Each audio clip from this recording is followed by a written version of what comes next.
Hello everyone. Let's start our class today. So we all were trying to learn a parts and exponent. हम लोग parts and exponent पढ़ने की कोशिश कर रहे थे and in that topic we all had learned expanded form and exponential form. Then after that we had seen 0 as an exponent and 0 as an base. Then we had seen when 1 and -1 has base then and power is changes, so in that case what are the values of our numbers? So we all had seen this, and after that we also had seen comparisons of exponential terms से comparison कैसे करते हैं उसमें भी हम लोगों ने देखा था. And also we had seen laws of exponent. In laws of exponent we had seen product law and quotient law. ये दोनों लॉ हम लोगों ने देखे थे. And except these two laws, the remaining laws we'll try to learn today. जो remaining बचे हुए लॉ हमारे हैं वो आज हम लोग उसको पढ़ने की कोशिश करेंगे. And also we'll try to solve some questions based on these laws. So let's start. Now see, in today's topic we'll try to learn. हम देखेंगे कि अगर 0 हमारा एक्सपोनेंट में है तो इस टाइम पे इसकी वैल्यू 1 होती, लेकिन ये 1 कैसे होती. देखिए इस टॉपिक के बारे में हम लोग पहले भी पढ़ चुके हैं, ठीक है, बट अब इसी सेम टॉपिक को हम पढ़ने की कोशिश करेंगे. But I try to use here, आज हम इसी सेम टॉपिक को यूज करेंगे और या फिर पढ़ने की कोशिश करेंगे with the help of laws. जो लॉज हम लोग पढ़े हुए हैं, ठीक है, उन्हीं लॉज की हेल्प लेकर के आज हम लोग ये इस टॉपिक को पढ़ने की कोशिश करेंगे. So how a raised to power 0 equal to 1. a raised to power 0 है, a means any number, a means any number. अगर किसी भी नंबर की पावर 0 होती है तो उसकी वैल्यू 1 ये कैसे हो जाती है, ठीक है. तो इसको हम लोग सॉल्व करेंगे with proof with the help of laws, जो हम लोगों ने लॉ पढ़े हैं. सो जो हमने लॉ पढ़ा है क्वोशंट लॉ, उसी क्वोशंट लॉ का हम लोग यहाँ पे यूज करेंगे. According to quotient law we know that a raised to power m when this term is divided by a raised to power n. देखिए बेस यहाँ पे सेम है बट पावर इज डिफरेंट. अब इन दोनों नंबर्स को divide किया जा रहा है, ठीक है. So we get our result a raised to power m minus n. जब हमारे बेस सेम होते हैं और पावर डिफरेंट होती हैं और उन दो नंबर्स का डिवीजन होता है तो क्या होता है कि बेस हमारा कॉमन हो जाता है and then after that those parts, उन दोनों पार्ट्स को हम लोग सब्ट्रैक्ट कर देते हैं, ठीक है. So here what we are doing here, यही हमारा क्वोशंट लॉ था, ठीक है. ये m एंड n देखिए डिफरेंट है, so we are doing here m minus n, ठीक है, सब्ट्रैक्ट हो रहा है. It was our quotient law. इसी क्वोशंट लॉ का यूज हम लोग यहाँ पे करेंगे अपने इस चीज को प्रूव करने के लिए that a raised to power 0 equal to 1. So what I am doing here, चलिए हम क्या कर रहे हैं, जो ये m है m के प्लेस पे n पुट करेंगे. Now putting m equal to n, what we get here, देखिए a raised to power m divided by a raised to power n.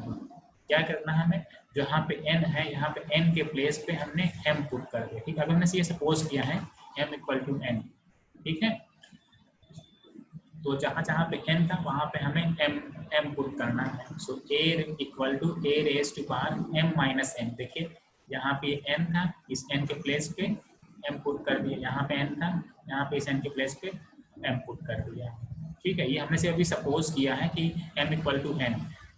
So now see, देखिए a raise to power m divided by a raise to power n. इसको हम लोग ये ऐसे लिख सकते हैं, ये अपॉन के फॉर्म में ऐसे आएगा a raise to power m upon a raise to power m on the right hand side equal to a raise to power m minus n.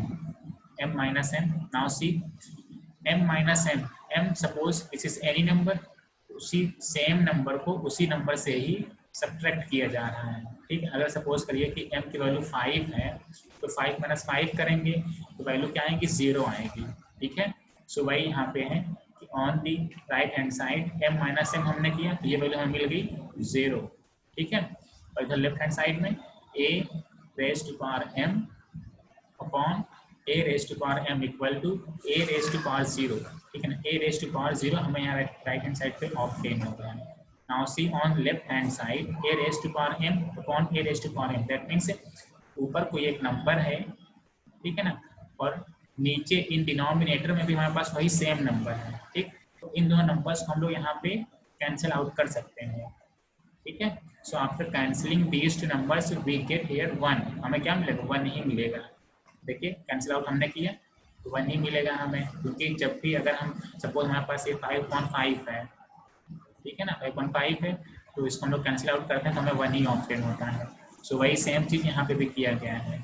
So here a raised to power m, this is divided by a raised to power m, a raised to power m को a raised to power m के साथ में divide किया गया है, बस, ठीक है। सो जब हम इन दोनों को डिवाइड करेंगे देन वी गेट आंसर 1, हमें यहाँ पे अपना आंसर 1 ऑप्टेन हो जाएगा। सो उसे कहीं किया गया है यहाँ पे, that means a raised to power 0 equal to 1, ठीक है ना। इस लेफ्ट हैंड साइड पे जो भी टर्म है इसको हम लोग सॉल्व करेंगे, after solving this term we get value of 1, हमें वैल्यू अपनी मिल जाएगी 1, ठीक है ना। इस पूरे टर्म की वैल्यू हमारी मिल जाएगी 1, so that means a raised to power 0 equal to 1, ठीक है। तो इस तरीके से हम लोग का ये प्रूफ हो गया कि when we have a number and power is 0 so that value is 1, ठीक है। Now if you have a question, अगर आपके पास कोई क्वेश्चन हो that you have -14 upon 72 whole raise to power 0, ठीक है। सो देखिए बेस में हमारे पास क्या है, in base we have -14 upon 72, so we can write here directly that this value will be 1, ये वैल्यू हो जाएगी 1, ठीक है। तो ऐसे हम लोग अपना इस लॉ का यूज करेंगे इन सॉल्विंग और exercise.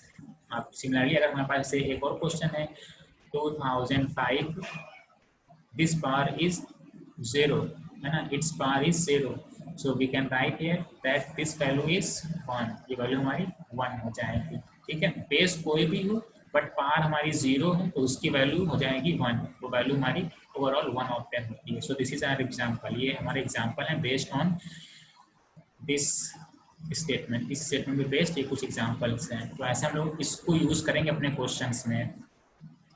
Now we were trying to learn exponent, laws of exponent. So in that series now we'll learn here power law, हम लोग यहाँ पे learn करेंगे power law क्या होता है। So first law is a raised to power m whole raised to power n, ठीक है ना, a raised to power n इसकी whole power है n। So now see m and n base is same है, सो हम लोग क्या करेंगे, इसकी में ये है कि हम m एंड n तो जो इसकी पार्स हैं इन पार्स को we can multiply these two powers, ठीक है। पार को पार्स हम लोग यहाँ पे मल्टीप्लाई कर सकते हैं, so that means its value will be a raise to power m into n। अब इसको एक एग्जाम्पल फिर समझते हैं। Now we have a question 5 raise to power 2 whole raise to power 6, so see here 2 and 6 these two are pairs, ये दोनों parse हैं, सो इन दोनों पार्स को we can multiply here, so 5 raised to power 2 into 6, 2 into 6 देखिए 2 and 6 these two are exponent, so these two exponent are multiplied to each other, so now our value will be 5 raised to power 2 6 are 12, so बस इतना हम लोग लिख करके अपने solve कर देंगे 5 raised to power 12, this is our answer. तो ऐसे हम लोग अपने पावर लॉ का यूज करेंगे।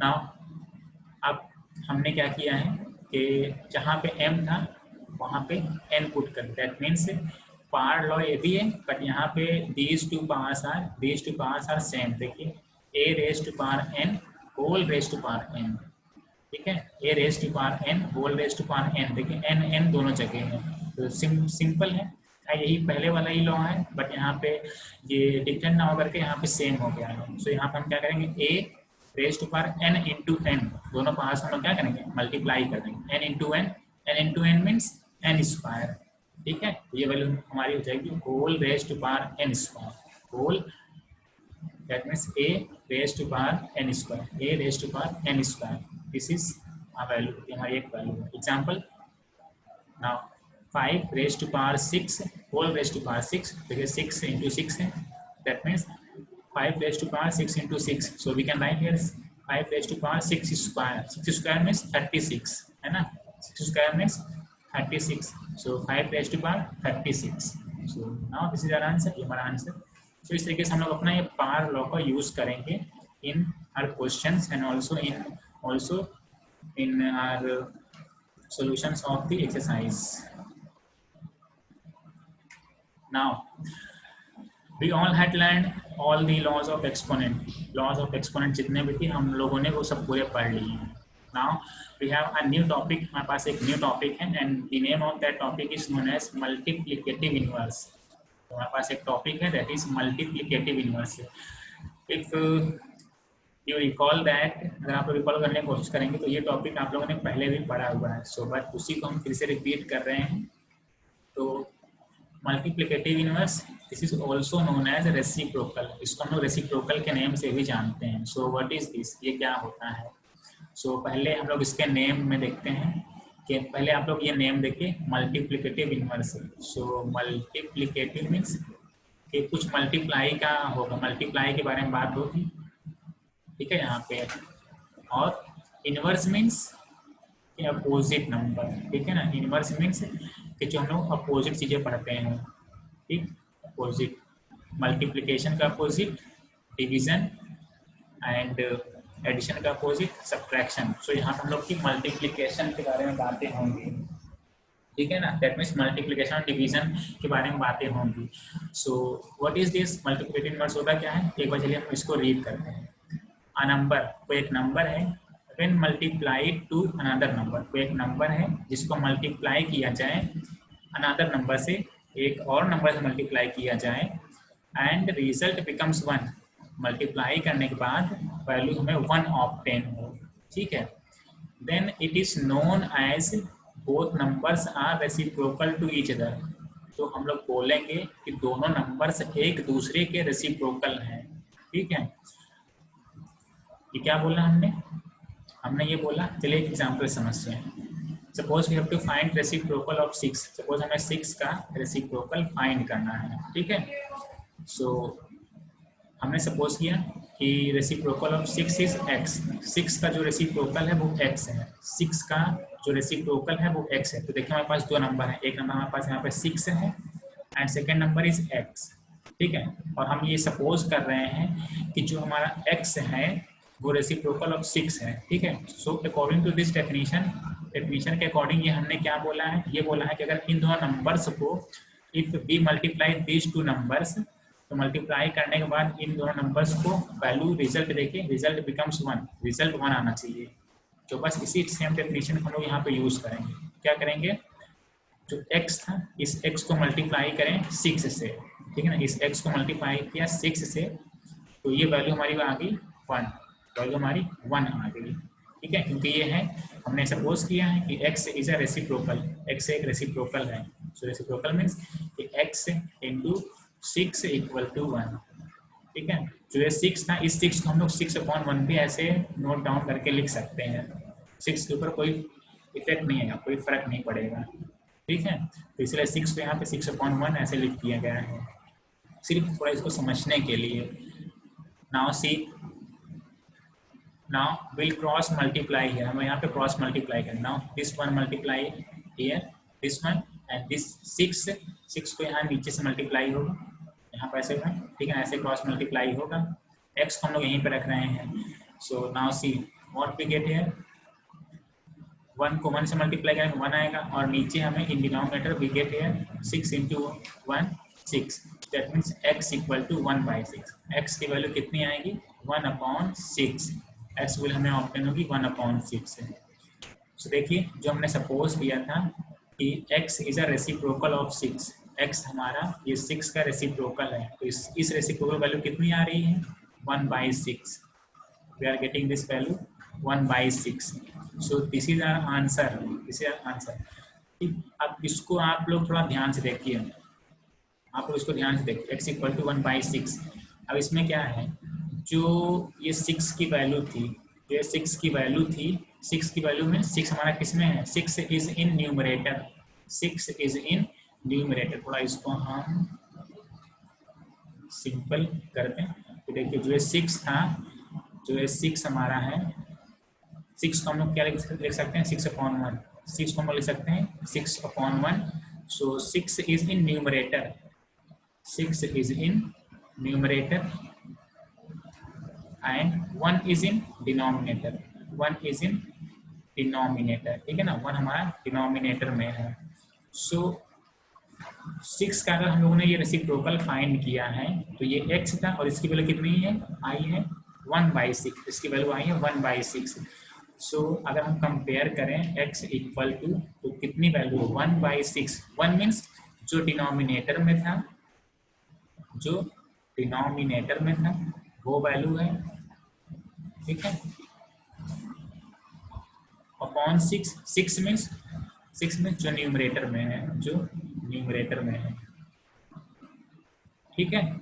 तो दैट मीन्स ये x हमारा क्या है, x है रेसिप्रोकल, x हमारा है रेसिप्रोकल. तो हम लोग RECI शॉर्टकट में लिखते हैं रेसिप्रोकल, ठीक है ना.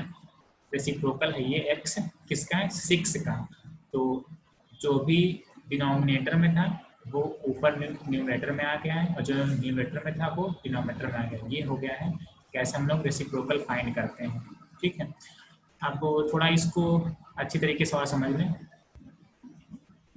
इस रेसिप्रोकल को, रेसिप्रोकल की मीनिंग. सपोज कि यहाँ क्वेश्चन, हमारे पास एक कोई क्वेश्चन है, हमारे पास कोई एक क्वेश्चन है और उस क्वेश्चन में हमें ये देखना है कि इज दैट रेसिप्रोकल और नॉट, वो कोई रेसिप्रोकल है या नहीं है. सो उसको हम लोग कैसे सॉल्व करेंगे, सो चलिए देखते हैं. So suppose we have a question, हमारे पास एक कोई क्वेश्चन है and the question is that we have to find reciprocal, we have to find reciprocal, या फिर इसको और किस नेम से जानते हैं, इसको हम जानते हैं मल्टीप्लिकेटिव इनवर्स. इसको हम लोग मल्टीप्लिकेटिव इनवर्स इस नेम से भी जानते हैं, ठीक है. So we have to find reciprocal या मल्टीप्लिकेटिव इनवर्स ऑफ 3/-8. इसका हमें मल्टीप्लिकेटिव इनवर्स फाइंड करना है, ठीक है. सो हम लोग क्या कह सकते हैं, इसका मल्टीप्लिकेटिव इनवर्स क्या हो, डायरेक्टली हम लोग क्या कह सकते हैं कि we can write here that, now see 3 is in numerator, 3 हमारा न्यूमरेटर में है एंड 8 इज इन डिनोमिनेटर, ठीक है. So if we want to find its reciprocal, that means अगर हमें फाइंड करना है reciprocal of, we have to find reciprocal of 3/-8. अगर हमें इसका रेसिप्रोकल फाइंड करना है, ये वैल्यू क्या होगी, डायरेक्टली जो न्यूमरेटर में है उसको डिनोमिनेटर में लिखेंगे और जो डिनोमिनेटर में है उसको न्यूमरेटर में. दैट मीन्स -8 हमारा ऊपर आ जाएगा और 3 हमारा नीचे आ जाएगा, ठीक है. So this is a reciprocal of 3/-8. That means -8/3. This is a reciprocal of 3/-8, ठीक है. तो इस तरीके से हम लोग अपना मल्टीप्लिकेटिव इनवर्स फाइंड करेंगे या फिर रेसिप्रोकल फाइंड करेंगे. अब एक इसी से मिलता जुलता आप लोगों ने पढ़ा हुआ होगा एडिटिव इनवर्स. एक इससे मिलता जुलता टॉपिक आपने पढ़ा होगा एडिटिव इनवर्स, ठीक है.